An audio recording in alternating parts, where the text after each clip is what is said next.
চট্টগ্রাম থেকে বঙ্গোপসাগরে মাছ ধরতে গিয়ে বোট মালিক সহ 18 জেলে 17 দিন ধরে নিখোঁজ রয়েছেন। এসব জেলে প্রাকৃতিক দুর্যোগের শিকার নাকি জলদস্যুদের কবলে পড়েছে তা কেউ জানে না। এদিকে 17 দিন খোঁজ না পেয়ে উৎকণ্ঠায় দিন কাটাচ্ছে নিখোঁজের পরিবারগুলো। প্রশাসন বলছে নিখোঁজ জেলেদের উদ্ধারে তৎপরতা চালানো হচ্ছে। চট্টগ্রাম থেকে সাইফুল মাহমুদের পাঠানো তথ্যচিত্রে আরও জানাচ্ছেন আবরার মাহি। গেল 13 সেপ্টেম্বর রাতে নগরীর বাকলিয়া থানার নতুন ফিশারি ঘাট থেকে এফবি খাজা আজমির নামের ফিশিং বোটে করে বঙ্গোপসাগরের উদ্দেশ্যে রওনা দেয় 18 মাঝি মাল্লা। এরপর থেকে তাদের আর কোনো সন্ধান পাওয়া যায়নি।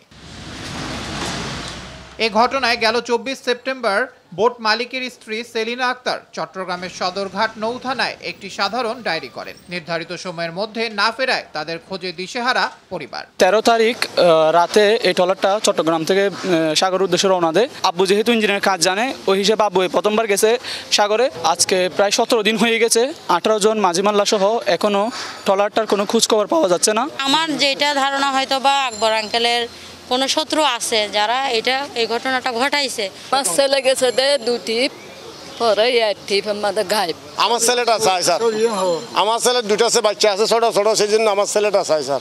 আমাদের দাবি সরকারের আমি অনুরোধ জানাচ্ছি যে আমি আমার স্বামীকে 18 জনের ফ্যামিলি সবাইকে যেন ফেরত চাই। বোট মালিক সহ 18 জন নিখোঁজ জেলেকে দ্রুত ফিরিয়ে আনার দাবি জানান ফিশিং বোট মালিক সমিতির যুগ্ম সম্পাদক জাহাঙ্গীর আলম। এই মানুষের এখন খোঁজ খবর মিলতেছে না।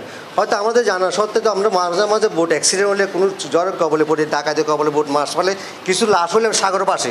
এখন এই মানুষের কোনো হদিস পাচ্ছি না। এটা নিয়ে আমরা অনেক দুশ্চিন্তার মধ্যে আছি। এই মানুষগুলো আমরা সুস্থভাবে অথবা সুস্থ হোক আলাদা যেমনিভাবে সুস্থভাবে যেন আমরা ফিরে আসুক এই কামনাটা করি। এদিকে পুলিশের এই কর্মকর্তা বলছে নিখোঁজ জেলেদের উদ্ধারে তৎপরতা চালানো হচ্ছে। মহেশখালী মাদারবাড়ি পর্যন্ত তাদের নেট পাইছি, তাদেরকে লোকেশন পাওয়া গেছে। এরপরে আর তাদের কোনো লোকেশন পাইনি আর কি।